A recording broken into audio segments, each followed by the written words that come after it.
الحمدللہ رب العالمین والصلاة والسلام علی سید المرسلین وعلی آلہ وصحبہ اجمعین۔ قیامت کب آئے گی یہ تو ہم نہیں جانتے، کسی نبی کو، کسی رسول کو، کسی فرشتے کو اس کا علم نہیں، صرف خالق کائنات اللہ سبحانہ و تعالی کی ہستی ہی قیامت کے علم سے باخبر ہے۔ لیکن اللہ سبحانہ و تعالی نے اپنے رسول محمد صلی اللہ علیہ وسلم کے ذریعے سے قیامت کی چھوٹی نشانیاں بھی بتائی ہیں اور بڑی نشانیاں بھی بتائی ہیں، اور قیامت کی بڑی نشانیوں کا ذکر صحیح مسلم کی ایک حدیث میں ہوا ہے، کتاب الفتن میں، جس میں بتایا گیا کہ دخان یعنی دھواں ظاہر ہوگا، دجال ظاہر ہوگا، اور ایک جانور دابت الارض جو گفتگو کرے گا، اور سورج مغرب سے طلوع ہوگا، حضرت عیسیٰ علیہ السلام کا نزول ہوگا، یاجوج اور ماجوج تباہی کے لیے دنیا میں پھیل جائیں گے، اور 3 مقامات پر زمین دھسا دی جائے گی، اور سب سے آخر میں یمن سے ایک آگ اٹھے گی اور یہ لوگوں کو میدان حشر کی طرف ہانک کر لے جائے گی۔ آج کی ہم گفتگو میں بات کریں گے دجال کے بارے میں۔ دجال جیسا کہ آپ جانتے ہیں اس میں مبالغہ ہے دجلن سے، اور دجال کا مطلب ہے بہت بڑا فریبی، بہت بڑا فریبی۔ تو 2 باتیں ذرا ذہن میں رکھ لیجئے۔ پہلے دجال کا لفظ ہم ویسے بہت ساری چیزوں کے لیے استعمال کرتے ہیں، کوئی بھی فریبی ہوتا ہے، دھوکے باز ہوتا ہے، 420 ہوتا ہے، ہم کہتے ہیں دجال ہیں، لیکن یہ خاص دجال ہے، اور یہ الدجال العاور ہے، اور یہ کانا ہے، اس کو کانا دجال کہتے ہیں، ایک آنکھ والا۔ ہوں گی تو اس کی 2 آنکھیں، لیکن ایک آنکھ فنکشنل ہوگی اور دوسری آنکھ فنکشنل نہیں ہوگی، صرف وہ ایک آنکھ سے دیکھے گا۔ تو اور دوسری چیز یہ، اس کو المسیح الدجال بھی کہتے ہیں، کانا دجال بھی کہتے ہیں، اس لیے کہ یہ اپنے آپ کو مسیح کہلائے گا، اور یہ المسیح الدجال کو حضرت عیسیٰ ابن مریم جو صحیح مسیح ہیں وہ ان کو قتل کریں گے، دجال کو۔ تو اور یہ شام اور فلسطین کے علاقے میں یہ چیز پیش آئے گی۔ اب دیکھیے کہ دجال کا فتنہ اتنا بڑا عظیم فتنہ ہے، اتنا بڑا عظیم فتنہ ہے کہ صحیح مسلم کی حدیث ہے، رسول اللہ صلی اللہ علیہ وسلم نے فرمایا کہ آدم کی تخلیق سے روز قیامت تک دجال سے بڑا فتنہ کوئی اور نہیں ہے۔ اسی طرح ابن ماجہ کی حدیث ہے، انہا لم یکن فتنۃ فی الارض اعظم من فتنۃ الدجال، کہ زمین پر دجال کے فتنے سے بڑا فتنہ کوئی اور نہیں ہوگا، اور کوئی نبی ایسا نہیں گزرا۔ آپ جانتے ہیں کہ 1,24,000 انبیاء گزرے ہیں، اور سب سے آخر میں محمد مصطفیٰ صلی اللہ علیہ وسلم ہیں۔ صحیح بخاری کی حدیث ہے کہ وَمَا مِن نَبِيٍّ إِلَّا وَقَدْ أَنذَرَهُ قَوْمَهُ، کوئی نبی ایسا نہیں گزرا جس نے اپنی قوم کو دجال کے فتنے سے خبردار نہ کیا ہو۔ اور دجال سے پہلے صحیح مسلم کی حدیث ہے کہ دریائے فرات میں یکایک زمین ابھرنا شروع ہو جائے گی، اور ایک جزیرہ وہاں نمودار ہوگا، اور وہ سونے کا جزیرہ ہوگا، وہاں سونے کا پہاڑ ہوگا، اور جب لوگ اس کی خبر سنیں گے تو اس کی طرف دوڑیں گے۔ ہر آدمی کی یہ خواہش ہوگی کہ یہ سونا خود حاصل کرے اور دوسرا نہ پہنچنے پائے۔ تو اتنی خوریزی ہوگی، اتنی خوریزی ہوگی کہ 100 لوگ نکلیں گے تو اس میں سے 99 آدمی قتل کر دیے جائیں گے، صرف ایک آدمی بچے گا، یعنی 99%۔ اور سب مادی خواہشات کی طلب میں اور سونے کی طلب میں، دولت مند ہونے کی خواہش میں اس کی طرف دوڑیں گے۔ دجال کی شکل کیسی ہے؟ نبی کریم صلی اللہ علیہ وسلم کو خواب میں دجال کی شکل دکھائی گئی، اور صحیح بخاری کی حدیث ہے بین انا نائم اطوف بالکعبہ، کہ میں کعبے کا طواف کر رہا تھا، خواب دیکھتا ہوں، اور میں نے دیکھا فَإِذَا رَجُلٌ جَسِيمٌ أَحْمَرُ جَعْدُ الرَّاسِ آوَرُ الْعَيْنِ، تو میں نے ایک آدمی کو دیکھا جو جسیم ہے اور ہٹا کٹا موٹا تازہ ہے، اس کے سر کے بال گھنگریالے ہیں، اور وہ آور العین ہے، یعنی اس کی ایک آنکھ نہیں ہے، کانا ہے۔ اسی طرح شب معراج کو بھی صحیح بخاری ہی کی حدیث ہے کہ آپ کو دجال دکھایا گیا۔ اور ایک اور حدیث جو بخاری میں آئی ہے اس میں یہ بات کہی گئی ہے انہو آور وان اللہ لیس بعاور۔ اب یہاں دو باتیں معلوم ہوئی کہ دجال آور ہے اور ایک آنکھ اس کی کام نہیں کرتی، لیکن یہ معلوم ہوا کہ اللہ تعالیٰ کانا نہیں ہے، یہاں اللہ کی ایک صفت معلوم ہوئی، اور اللہ کی آنکھیں کیسی ہم نہیں جانتے، دو آنکھیں ہیں، ایک آنکھ نہیں ہے، اور جیسے اس کی شان کے لائق ہے۔ ہم نہ تشبیہ بیان کرتے ہیں نہ تمثیل، بس اس پر اعتماد اور ایمان رکھتے ہیں۔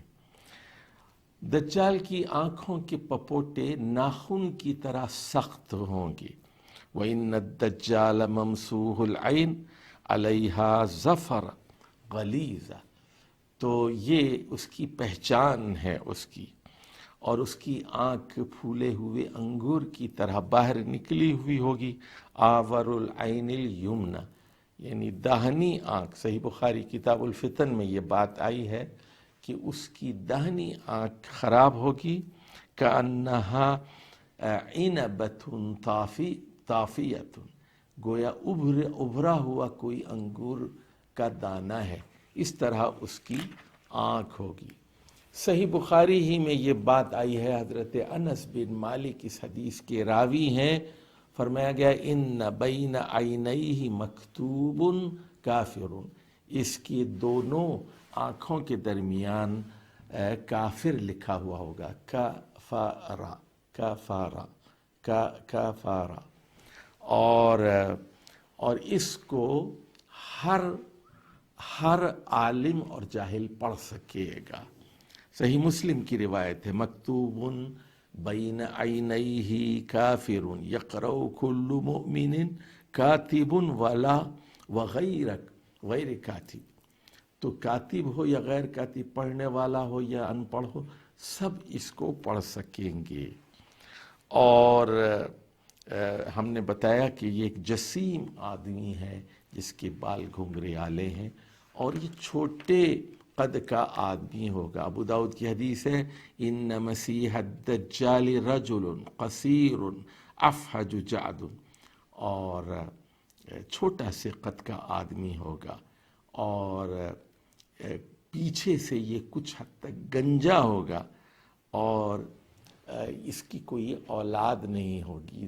اب دیکھیے کہ یہ تو اس کا حلیہ ہو گیا کہ چھوٹا ہے اور ایک آنکھ والا ہے، موٹا تازہ ہے، پیچھے سے کچھ گنجا ہوگا اور سرخ رنگ ہے اس کا، لیکن اس کے فتنے کیا ہوں گے اور دنیا میں یہ کس قسم کی تباہی برپا کرے گا، اس کی ہم بات کرتے ہیں۔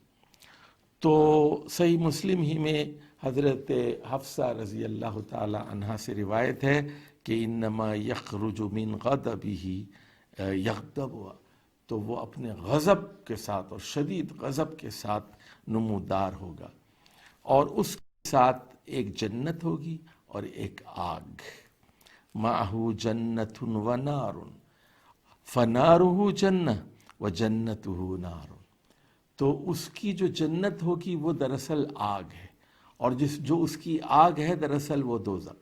تو دھوکہ نہ کھانا، جو صحیح مسلمان ہوں گے اس کی آگ سے نہیں ڈریں گے اور وہ جنت میں چلے جائیں گے۔ اور دجال کے آنے کے بعد ایمان فائدہ نہیں دے گا۔ مشہور حدیث ہے ثلاثہ اذا خرجنا لا ينفع نفسا ایمان ہوا، جب 3 چیزیں ظاہر ہو جائیں گی تو پھر کوئی آدمی کلمہ پڑھے گا، مسلمان ہو جائے گا، تو اس کا ایمان اس کے لیے فائدہ نہیں دے گا۔ لم تکن آمنت من قبل، اگر وہ اس سے پہلے ان نشانیوں کے ظاہر ہونے سے پہلے ایمان نہ لایا ہوگا، او کسبت فی ایمانہا خیرا، یا اس سے پہلے اس نے کوئی بھلائی کے کام نہ کما لیے ہوں۔ نمبر 1 طلوع الشمس من مغربہا، کہ سورج کا مغرب سے طلوع ہونا، والدجال ودابۃ الارض، اور جیسے ہی دجال کے خروج کی خبر دنیا میں عام ہوگی لوگ شکوک و شبہات میں مبتلا ہو جائیں گے۔ من سمع بالدجال، ابو داؤد کتاب الملاحم میں یہ حدیث آئی ہے، اس کے راوی حضرت عمران بن حسین رضی اللہ تعالی عنہ ہے کہ جو دجال کے بارے میں سنے گا، فرمایا گیا فاللہ ان رجل لیاتیہ وهو یحسب انہ مومن، تو جو شخص اس کے پاس آئے گا وہ خیال کرے گا کہ یہ تو مومن ہے، اور وہ اس کی پیروی کرنا شروع کر دے گا۔ اور اسی وجہ سے دجال کے بارے میں یہ بات بتائی گئی کہ وہ شکوک و شبہات کو پیدا کرنے والا ہے اور لوگوں کے ایمان کو بگاڑنے والا ہے، اور سوائے پکے مسلمانوں کے، توحید پرستوں کے، بہت سارے لوگ کی وجہ سے اپنے ایمان کو کھو بیٹھیں گے اور شکوک و شبہات میں مبتلا ہو جائیں گے۔ حضرت ام شریک کو جب یہ بتایا گیا کہ اس کے شر سے بچنے کے لوگ پہاڑوں کی طرف بھاگیں گے، تو حضرت ام شریک نے نبی کریم صلی اللہ علیہ وسلم سے پوچھا، اے اللہ کے رسول، کیا اس وقت عرب نہیں ہوں گے؟ تو رسول اللہ صلی اللہ علیہ وسلم نے فرمایا ہوں گے، لیکن ان کی تعداد بہت کم ہوگی۔ اور مستدرک حاکم میں حضرت ابو امامہ الباہلی رضی اللہ تعالیٰ عنہ سے روایت ہے کہ جب دجال اپنی دعوت کا آغاز کرے گا فَإِنَّهُ يَبْدَأُ فَيَقُولُ أَنَا نَبِيٌّ وَلَا نَبِيَّ بَعْدِي، وہ یہ کہے گا کہ میں نبی ہوں۔ اس کے بعد رسول صلی اللہ علیہ وسلم نے فرمایا حالانکہ میرے بعد کوئی نبی نہیں ہے۔ تو اس کا ابتدائی دعویٰ نبوت کے بارے میں ہوگا، چھوٹا نبی، اور اس کے بعد حتی یقول انا ربکم، اس کے بعد ایک مرحلے کے بعد چند ایام کے بعد وہ یہ دعویٰ کرے گا کہ میں تم لوگوں کا رب ہوں۔ فیاتی علی القوم فیدعوہم فیؤمنون بہ ویستجیبون لہ۔ نواس بن سمعان الکلابی کی بڑی طویل روایت صحیح مسلم میں آئی ہے کہ لوگوں کو جب وہ دعوت دے گا تو لوگ اس پر ایمان لے آئیں گے، وَيَسْتَجِيبُونَ لَهُ، اور اس کی دعوت پر لبیک کہیں گے۔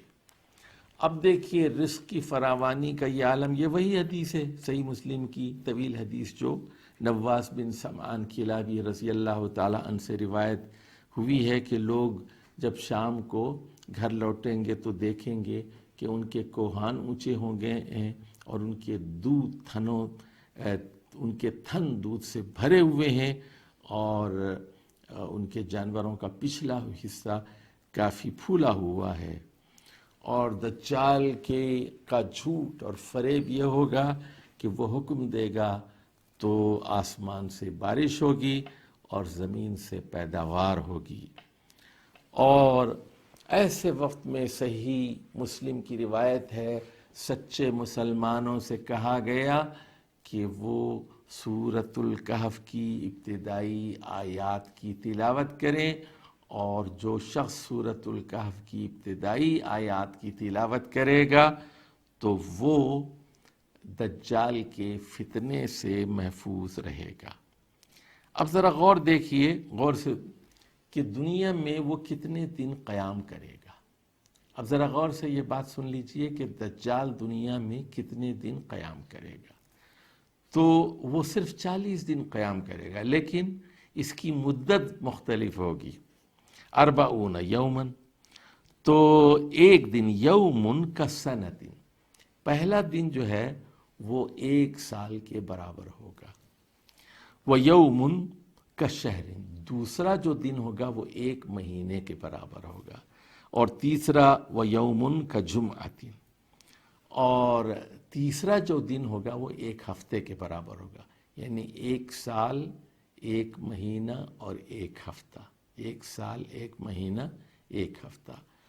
تو اس کے بعد وسائر ایامہ کایامکم، اس کے بعد جو 37 دن باقی ہوں گے وہ آپ لوگوں کی معمول کے دن ہوں گے.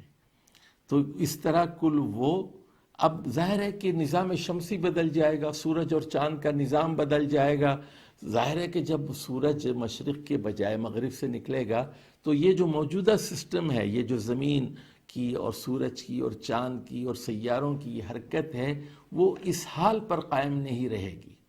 اور قیامت کے دن تو قرآن مجید کہتا ہے نا، جمع الشمس والقمر، چاند کو اور سورج کو آپس میں ملا دیا جائے گا. تو یہ قیامت سے پہلے ظاہر ہونے والی نشانیوں میں سے یہ ایک ہے کہ جو نظام شمسی اور رات دن کا یہ سلسلہ روز و شب ہم دیکھ رہے ہیں، اس میں تغیر پیدا ہو جائے گا. ایک دن 1 سال کا، دوسرا دن 1 مہینے کا، تیسرا دن 1 ہفتے کا، اور اس کے بعد 37 دن پھر معمول کے مطابق ہوں گے. اور تو لوگوں نے پوچھا، صحابہ نے، کہ اے اللہ کے رسول، کیا اس لمبے دن میں ہمارے لیے صرف 1 نماز کافی ہوگی؟ فرمایا نہیں. یہ صحیح مسلم کی حدیث ہے. تو فرمایا کہ اقدروا لہ قدرہ، تو قیاس کر لو تم، یعنی 24 گھنٹے پر قیاس کر کے نمازیں پڑھا کرو. یعنی اور اب اس کے فتنوں میں سے ایک فتنہ یہ ہے کہ وہ مردوں کو زندہ کر کے دکھائے گا. یہ صحیح بخاری کی روایت ہے. اور صحیح مسلم میں ہے وہی طویل روایت جو حضرت نواس بن سمعان کلابی رضی اللہ تعالیٰ عنہ سے مروی ہے کہ وہ ایک نوجوان کو بلائے گا اور اس کو اپنی تلوار سے 2 ٹکڑے کر کے دکھائے گا. اور جو ہے اس کے بعد پھر جس طرح لکڑی کو 2 حصوں میں چیر دیا جاتا ہے، اس کے بعد وہ اس کو بلائے گا تو وہ نوجوان زندہ ہو کر آئے گا اور وہ ہنس رہا ہوگا. تو یہ دیکھیے، ایسا معلوم ہوتا ہے کہ وہ جادوگر ہوگا اور اس کے جادو کے دجل و فریب میں، دھوکے میں لوگ آ جائیں گے. تو حضرت مغیرہ بن شعبہ رضی اللہ تعالیٰ عنہ فرماتے ہیں کہ مجھ سے زیادہ کسی اور شخص نے رسول اللہ صلی اللہ علیہ وسلم سے دجال کے بارے میں سوالات نہیں کیے. تو آپ نے فرمایا، کیا چیز تمہیں پریشان کر رہی ہے، کیا چیز تمہیں تھکا رہی ہے؟ اور خوشخبری دی کہ دجال تمہیں کوئی نقصان نہیں پہنچا سکے گا. انہو لا یضرک. تو اس کا مطلب یہ کہ صحابہ کرام بہت ہی دلچسپی، اشتیاق کے ساتھ پوچھتے تھے اور ڈرتے رہتے تھے کہ کہیں ہم دجال کے فتنے میں گرفتار نہ ہو جائیں. بنو تمیم، آپ جانتے ہیں کہ عربستان کے بالکل وسط میں جو علاقہ ہے نجد کا، یہاں بنو تمیم آباد ہے. ان کے فضائل میں یہ بات بتائی گئی ہے. حضرت ابو ہریرہ کہتے ہیں کہ 3 اسباب ایسے ہیں جس کی وجہ سے میں بنو تمیم کے قبیلے سے محبت کرتا ہوں، کیونکہ رسول اللہ صلی اللہ علیہ وسلم نے فرمایا کہ بنو تمیم کے افراد دجال پر بہت سخت ہوں گے. صحیح بخاری کی روایت ہے. اب یہ ہوگا کہ دجال قیامت سے پہلے یہودیوں کے ساتھ دجال وہاں سے چلے گا، خراسان سے اور ایران سے ہوتے ہوئے پھر شام اور عراق کے درمیان سے ہوتے ہوئے وہ مدینے اور مکے کی طرف، حجاز کی طرف رخ کرے گا اور یہودی اس کے ساتھ ہوں گے دجال کے. تو رسول اللہ صلی اللہ علیہ وسلم فرمایا، بخاری کی روایت ہے کتاب الجہاد میں، حضرت عبداللہ بن عمر اس کے راوی ہیں، فرماتے ہیں تقاتلون الیہود حتی یختبی احدہم وراء الحجر، تو تم لوگ یہود کے ساتھ جنگ کرو گے یہاں تک کہ تم کسی کو کسی پتھر کے پیچھے چھپا ہوا پاؤ گے، فیقول، تو پتھر پکار کر کہے گا مسلمانوں سے، یا عبداللہ ھذا یہودی ورائی فاقتلہ، اے اللہ کے بندے، اے مسلمان، یا عبداللہ، کہ یہ یہودی یہاں چھپا ہوا ہے، آؤ اور اس کو قتل کرو۔ تو یہ وہ عالم ہوگا جب دجال کا ظہور ہوگا۔ اب دجال کا راستہ کیا ہے؟ تو دیکھیے، دجال خراسان سے نکلے گا۔ خراسان وہ علاقہ ہے جو پرانے زمانے میں اس کو خراسان کہتے تھے، جو آج کل 5-6 ملک اس میں شامل ہیں۔ ایک تو ایران کا مشرقی حصہ جہاں مشہد، طوس اور نیشاپور وغیرہ کے شہر آباد ہیں، دوسرے افغانستان کا مغربی حصہ جہاں پر بلخ اور ہرات کے شہر ہیں، تیسرے ترکمانستان کا حصہ، اور چوتھے ازبکستان کا جنوبی حصہ ترمیز اور بخارا وغیرہ، اور پھر تاجکستان کا حصہ۔ تو یہ 5 ممالک جہاں ملتے ہیں، اس علاقے کو خراسان کہتے ہیں۔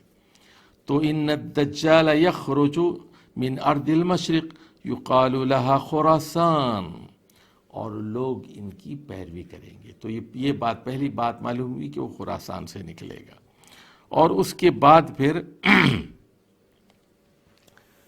بعد پھر یہ خراسان سے ایران میں داخل ہوگا۔ صحیح مسلم کی روایت ہے کہ یتبع الدجال من یہودی اصبہان 70,000 علیہم الطیالسہ۔ تو جب وہ خراسان سے ہو کر اصبہان کی طرف، اصبہان ایک شہر ہے ایران کا جو تہران اور مشہد کے بعد تیسرا بڑا شہر ہے ایران کا، اور یہ جنوب میں ہے تہران کے 340 کلومیٹر پر، قالینوں کے لیے بہت مشہور ہے، اور 20,000 یہودی آج بھی یہاں اصبہان میں موجود ہیں۔ پارلیمنٹ میں یہاں سے ان کی ایک سیٹ بھی ہے، اور ان کا ایک میگزین بھی یہاں سے نکلتا ہے، اور ان کے کاروبار ہیں قالینوں کے بھی، اور سونے کی دکانیں بھی ہیں ان کی۔ اور بہت سارے لوگ اب ہجرت کر کے فلسطین، اسرائیل چلے گئے ہیں اسرائیل کے بننے کے بعد، لیکن اب بھی کئی ہزار یہودی اصبہان میں موجود ہیں۔ تو یہ پھر اصبہان کے 70,000 یہودی ان کی پیروی کریں گے، اور ان کے اوپر طیلسان کی چادریں ہوں گی۔ اور صحیح مسلم کی حدیث میں ہے انہو خارجم خلتن بین الشام والعراق، اب ایران سے ہو کر اس درمیانی پٹی کا وہ راستہ اختیار کرے گا جو عراق اور شام کے درمیان ہے، جس کو الجزیرہ کہتے ہیں، وہاں سے ہو کر، یعنی موصل کا جو علاقہ ہے، شمالی عراق کا علاقہ، وہاں سے ہو کر یہ پھر شام کے اندر داخل ہوگا۔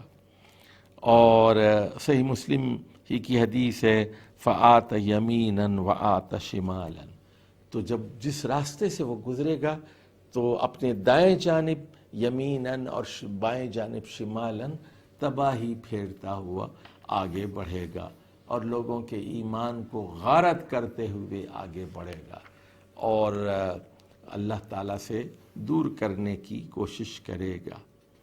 اب ایک اور حدیث جس کے راوی حضرت انس بن مالک رضی اللہ تعالیٰ عنہ، صحیح بخاری میں آئی ہے کہ دنیا کا کوئی شہر ایسا نہیں ہوگا جس کا دورہ دجال نہیں کرے گا۔ اب ہمیں نہیں پتا کہ یہ ہوائی جہاز کے ذریعے سے جائے گا یا فوج کے ساتھ جائے گا، یا اللہ عالم، اللہ ہی صحیح جانتا ہے، لیکن حدیث بخاری کے الفاظ ہیں فضائل مدینہ میں لیس من بلد الا سیطوہ دجال الا مکہ و مدینہ، مدینے اور مکے کے علاوہ دنیا کا کوئی شہر ایسا نہیں ہوگا جس سے دجال نہیں گزرے گا۔ لیکن مکے اور مدینے کی حفاظت اللہ سبحانہ و تعالی کے فرشتے کریں گے کہ لیس لہ من نقابها نقب الا علیہ الملائکہ صافین یحرسونہا۔ فرمایا مدینے کا کوئی دروازہ ایسا نہیں ہوگا جس پر اللہ کے فرشتے مقرر نہ ہوں جو اس کی حفاظت کریں گے۔ اور جب وہ مدینے کے پاس پہنچے گا تو مدینے کی زمین پر زلزلہ آئے گا اور مدینے کی زمین 3 مرتبہ کانپے گی، اور مدینے میں جتنے کافر اور منافق ہوں گے وہ سب نکال دیے جائیں گے، صرف اور صرف مدینے کے اندر مسلمان باقی رہیں گے۔ صحیح بخاری کی حدیث ہے ثم ترجف المدینہ بأہلہا 3 رجفات، 3 بڑے زلزلے آئیں گے مدینے میں، فیخرج اللہ کل کافر و منافق، اور اللہ تعالیٰ وہاں سے ہر کافر اور ہر منافق کو نکال دے گا۔ صحیح بخاری کی روایت ہے کہ دجال مدینے میں داخل نہیں ہو سکے گا، مدینے کے دروازے تک تو پہنچے گا، اس کے گیٹ وے پر تو پہنچے گا پہاڑوں کے پاس، لیکن اندر داخل نہیں ہو سکے گا۔ لا يدخل المدینہ رعب المسیح الدجال وَلَهَا يَوْمَئِذٍ 7 أبواب عَلَى كُلِّ بَابٍ مَلَكَانِ۔ اس زمانے میں مدینے کے 7 دروازے ہوں گے، 7 راستے ہوں گے جہاں سے مدینے کے اندر داخل ہوا جا سکتا ہو، اور ہر دروازے پر اللہ کے 2 فرشتے مقرر ہوں گے، اور دجال مدینے کے اندر داخل نہیں ہو سکے گا۔ اور دوسری حدیث ہے صحیح بخاری ہی کی روایت ہے کتاب الفتن میں علی انقاب المدینہ ملائکہ لا يدخلها الطاعون ولا الدجال، کہ مدینے میں 2 چیزیں داخل نہیں ہو سکتی، ایک طاعون کی بیماری اور دوسرے دجال۔ تو وہ پھر مدینے کے باہر کسی شور والی زمین پر پڑاؤ ڈالے گا، اور ریگستانی علاقے میں وہاں اس کا کیمپ ہوگا، اور اب اس کے بعد وہاں سے وہ فلسطین کی طرف آگے بڑھے گا۔ اور اب یہ وہ زمانہ ہے جب حضرت عیسیٰ ابن مریم علیہ السلام آسمان سے نزول فرمائیں گے۔ یہ تھوڑا سا واقعہ میں پڑھ دوں، صحیح مسلم ہی کی وہ بڑی مشہور حدیث ہے، طویل حدیث ہے، جس کا ذکر میں پہلے کر چکا ہوں، جس کے راوی حضرت نواس بن سمعان الکلابی رضی اللہ تعالی عنہ ہے۔ تو وہ یہ کہتے ہیں فَبَيْنَمَا هُوَ كَذَلِكَ إِذْ بَعَثَ اللَّهُ الْمَسِيحَ ابْنَ مریم علیہ السلام۔ تو اس دوران میں اللہ تعالی حضرت عیسیٰ علیہ السلام کو بھیجے گا، اور فَيَنزِلُ عِنْدَ الْمَنَارَةِ الْبَيْضَاءِ شَرْقِيِّ دمشق۔ تو یہ دمشق جو شام کا بہت مشہور شہر ہے دمشق، تو اس کے مشرقی حصے میں ایک سفید مینارے کے پاس حضرت عیسیٰ علیہ السلام کو اللہ سبحانہ و تعالی نازل فرمائے گا۔ تو اور پھر یہ وادئن کفیہ علی اجنحۃ ملکین، تو 2 فرشتوں کے کندھوں پر حضرت عیسیٰ علیہ السلام ہاتھ رکھے ہوئے ہوں گے، 2 فرشتوں کے کندھوں پر یا پروں پر، اجنحۃ ملکین، اذا طأطأ رأسہ قطر واذا رفعہ تحدر منہ جمان کاللؤلؤ۔ تو جب وہ سر جھکائیں گے تو آپ کے بالوں سے، آپ کی زلفوں سے پانی کے قطرے ٹپکیں گے، اور جب سر اٹھائیں گے تو پانی کی بوندیں وہ لولو کی طرح، موتیوں کی طرح چمکیں گی۔ فلا يحل لكافر يجد ريح نفسه الا مات وَنَفْسُهُ يَنْتَهِي حَيْثُ يَنْتَهِي طَرْفُهُ۔ اور فرمایا کہ حضرت عیسیٰ علیہ السلام کی سانس جہاں تک جائے گی وہاں تک ہر کافر مر جائے گا، اور آپ کی سانس وہاں تک پہنچے گی جہاں تک آپ کی نظر پہنچے گی. اور فَيَطْلُبُهُ حَتَّى يُدْرِكَهُ بِبَابِ لُدٍّ فَيَقْتُلُهُ. اور پھر اب یہ شام سے اسرائیل کی طرف آگے بڑھیں گے مسلمانوں کی فوج کے ساتھ. حضرت عیسیٰ علیہ السلام اس کی تلاش میں نکلیں گے، اور معلوم ہوگا کہ وہ اسرائیل میں ہے، فلسطین کی سرزمین پر، اور یہ تل عفیف کی جو ایئرپورٹ ہے اس کے قریب ایک جگہ ہے لد. تو لد کے دروازے حضرت کا مقابلہ جھوٹے مسیح سے ہوگا. سچے مسیح کا مقابلہ جھوٹے مسیح یعنی مسیح الدجال سے ہوگا، اور وہ پھر خود حضرت عیسیٰ اس کو قتل کریں گے. صحیح مسلم کی حدیث ہے. اور اب یہ بھی بعض روایات میں آیا ہے کہ وہ جب حضرت عیسیٰ کو دیکھے گا تو گھلنا شروع ہو جائے گا، اور جس طرح پانی میں نمک کھل جاتا ہے. اب حضرت عیسیٰ کے بارے میں تو آپ جانتے ہی ہیں کہ جیسا کہ پہلے بتایا جا چکا ہے کہ وہ دمشق کے مشرقی حصے میں ایک مسجد کے سفید کنارے کے پاس اتریں گے. 2 فرشتے آپ کو لے کر اتریں گے، اور ایسا لگے گا جیسے ابھی آپ غسل خانے سے نکلے ہیں. تو صحیح مسلم ہی کی حدیث ہے جس کے راوی حضرت جابر بن عبداللہ الانصاری ہیں. وہ یہ کہتے ہیں کہ میری امت کا ایک گروہ مستقل جہاد کرتا رہے گا یہاں تک کہ قیامت تک وہ غالب رہے گا. فرمایا پھر اس کے بعد حضرت عیسیٰ ابن مریم نازل ہوں گے، اور مسلمانوں کا امیر اس وقت انہیں کہے گا کہ تعال صلی لنا، آئیے اور ہماری نماز پڑھائیے. فیقول لا، تو حضرت عیسیٰ کہیں گے نہیں، ان بعدکم علی بعد امراء تکریمۃ اللہ ہذہ الامہ.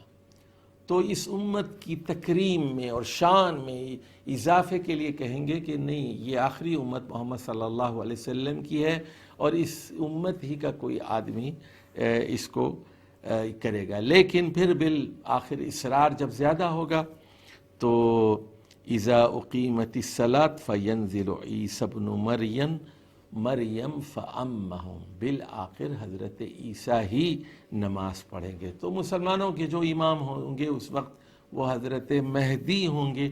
وہ درخواست کریں گے اور دونوں میں پھر مکالمہ ہوگا، آپ پڑھائیے. بالآخر اصرار پر حضرت عیسیٰ ہی امامت کریں گے. یہی صحیح مسلم کی حدیث کتاب الفتن میں آئی ہے.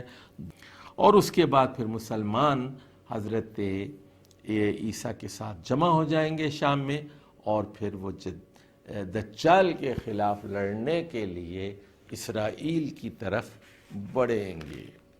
ابو داؤد میں کتاب الجہاد میں یہ بات بتائی گئی ہے کہ یہ مسلمانوں کی آخری جنگ ہے جو دجال کے خلاف لڑی جائے گی. لا تزال طائفۃ من امتی یقاتلون علی الحق ظاہرین علی من نأواہم حتی یقاتل آخرہم المسیح الدجال.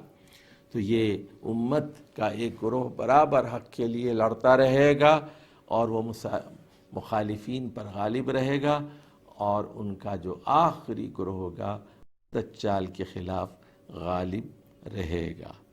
اب دیکھیے ایک حدیث نسائی میں آئی ہے، تو اس میں ایک فضیلت بیان کی گئی ہے، اصابتان من امتی احرزہم اللہ من النار. میری امت کے 2 گروہ ہیں جن کو اللہ نے آگ سے محفوظ رکھا ہے. اصابت تغزو الہند، وہ گروہ جو ہندوستان کے خلاف جہاد کرے گا. وَإِصَابَةٌ تَكُونُ مَعَ عِیسیٰ ابْنَ مریم، اور وہ گروہ جو حضرت عیسیٰ علیہ السلام کے ساتھ ہوگا، یعنی دجال کے خلاف جنگ کرے گا. اور حضرت عیسیٰ علیہ السلام خود اپنے ہاتھ سے قتل کریں گے، اور جب اپنے برچھے سے اس کو قتل کریں گے تو وہ خون آلود برچھا لوگوں کو دکھائیں گے کہ بلا شبہ میں نے دجال کو قتل کر دیا ہے۔ یہ صحیح مسلم کی حدیث ہے، وَلَكِنْ يَقْتُلُهُ اللَّهُ بِيَدِهِ، اللہ تعالیٰ حضرت عیسیٰ کے ہاتھ سے اس کو قتل کرے گا، حربتِهِ، اور اپنے حربے پر وہ اس کے خون کا نشان بتائیں گے۔ تو اب دیکھیے صحیح بخاری میں حضرت عائشہ رضی اللہ تعالی عنہا سے روایت ہے کہ ہر نماز میں آپ صلی اللہ علیہ وسلم ہر نماز میں دجال کے فتنے سے پناہ مانگا کرتے تھے۔ کان یدعو فی الصلاۃ، کیا دعائیں تھی آپ کی؟ اللہم انی اعوذ بک من عذاب القبر، اے اللہ میں تیری پناہ میں آتا ہوں قبر کے عذاب سے، وَأَعُوذُ بِكَ مِن فِتْنَةِ الْمَسِيحِ الدَّجَّالِ، اور میں مسیح دجال کے فتنے سے تیری پناہ میں آتا ہوں، وَأَعُوذُ بِكَ مِن فِتْنَةِ الْمَحْيَا وَالْمَمَاتِ، اور میں زندگی اور موت کے فتنوں سے بچنے کے لیے تیری پناہ مانگتا ہوں، اللہم انی اعوذ بک من المأثم والمغرم، اور اے اللہ میں تیری پناہ چاہتا ہوں قرض سے اور گناہوں سے، مأثم والمغرم، تو گناہوں سے اور قرض سے، مغرم سے۔ اور صحیح مسلم کی روایت یہ ہے، یہ تو آپ کا عمل تھا، آپ نے حکم دیا ہے، اس کے راوی حضرت زید بن ثابت انصاری ہیں، رسول اللہ صلی اللہ علیہ وسلم نے فرمایا تعوذوا باللہ من فتنة الدجال، تعوذوا باللہ من فتنة الدجال، قالوا نعوذ باللہ من فتنة الدجال، تو صحابہ کرام نے یک زبان ہو کر کہا ہم اللہ سے دجال کے فتنے سے پناہ مانگتے ہیں، یعنی جیسے ہی آپ نے حکم دیا صحابہ نے فوراً اس کو دہرایا، نعوذ باللہ۔ اور جو شخص سورۃ الکہف کی ابتدائی 10 آیات یاد رکھے گا وہ دجال کے فتنے سے محفوظ رہے گا۔ یہ حدیث صحیح مسلم کی ہے، فضائل القرآن میں آئی ہے، اس کے راوی حضرت ابو الدرداء الانصاری ہے، من حفظ 10 آیات من اول سورۃ الکہف اسم من فتنۃ الدجال، جو سورۃ الکہف کی ابتدائی 10 من اولی سورۃ الکہف 10 ابتدائی آیات یاد رکھے گا وہ دجال کے فتنے سے محفوظ رہے گا۔ تو اب آ جائیے اس پوری گفتگو کا خلاصہ ہم آپ کی خدمت میں پیش کریں کہ دجال کا ظہور قیامت کی 10 بڑی نشانیوں میں سے ایک ہے۔ دجال کے بارے میں کئی صحابہ سے متواتر احادیث مروی ہیں، کئی صحابہ سے، جن میں حضرت انس بن مالک ہیں، حضرت عائشہ ہیں، اور زید بن ثابت ہیں، اور انس بن مالک ہیں، عبداللہ بن عمر ہیں، حضرت ابو ہریرہ ہیں۔ تو دجال کی روایات متواتر ہیں اور صحیح بخاری اور صحیح مسلم جیسی صحیح ترین کتابوں میں نقل ہوئی ہیں۔ دجال سے بڑی کوئی آزمائش روئے زمین پر نہیں ہوگی، اس لیے کوئی نبی ایسا نہیں گزرا جس نے دجال کے فتنے سے اپنی امت کو خبردار نہ کیا ہو۔ نبی کریم صلی اللہ علیہ وسلم کو نہ صرف خواب میں بلکہ معراج کے موقع پر دجال کا مکمل حلیہ بتایا گیا۔ اور دجال کے ظہور سے پہلے دریائے فرات میں ایک سونے کا پہاڑ نمودار ہوگا۔ دجال کانا ہے لیکن اللہ سبحانہ و تعالی بے عیب ہے اور وہ کانا نہیں ہے۔ دجال کی دونوں آنکھوں کے بیچ میں کافر لکھا ہوا ہوگا، جس کو ہر کاتب اور غیر کاتب پڑھا لکھا ان پڑھ پڑھ سکے گا۔ خراسان سے دجال نکلے گا، اصبہان آئے گا، وہاں کے 70,000 یہودی اس کے ساتھ ہو جائیں گے، پھر وہ شام اور عراق کے درمیانی راستے سے ہوتے ہوئے دائیں بائیں فساد کرتا ہوا حجاز کی طرف بڑھے گا، اور بہت بڑا جادوگر ہوگا، لوگوں کو مار کر زندہ کرے گا، آسمان کو حکم دے گا تو آسمان بارش برسائے گا، اور زمین کو حکم دے گا تو زمین غلہ اگائے گی، اور اس کے ایک ہاتھ میں جنت ہوگی اور آگ بھی ہوگی، لیکن خبردار اس کی جنت، اس کا باغ دراصل دوزخ ہے اور اس کی آگ دراصل جنت ہے۔ وہ ساری دنیا کا دورہ کرے گا، مدینے کے اندر داخل نہیں ہو سکے گا، لیکن مدینے کے باہر ریگستانی علاقے میں پڑاؤ ڈالے گا، اور بالآخر فلسطین یعنی اسرائیل پہنچ جائے گا۔ حضرت عیسیٰ اسی زمانے میں دمشق کے مشرقی حصے کے سفید مینار پر نازل ہوں گے، اور وہ فجر کی نماز پڑھ کر مسلمانوں کی جماعت کے ساتھ دجال کو تلاش کرتے ہوئے شام سے فلسطین کی طرف بڑھیں گے، اور جو لوگ حضرت عیسیٰ کے ساتھ مل کر دجال کے خلاف لڑیں گے، اللہ تعالیٰ نے انہیں دوزخ کے عذاب سے بچا لینے کا وعدہ فرمایا ہے۔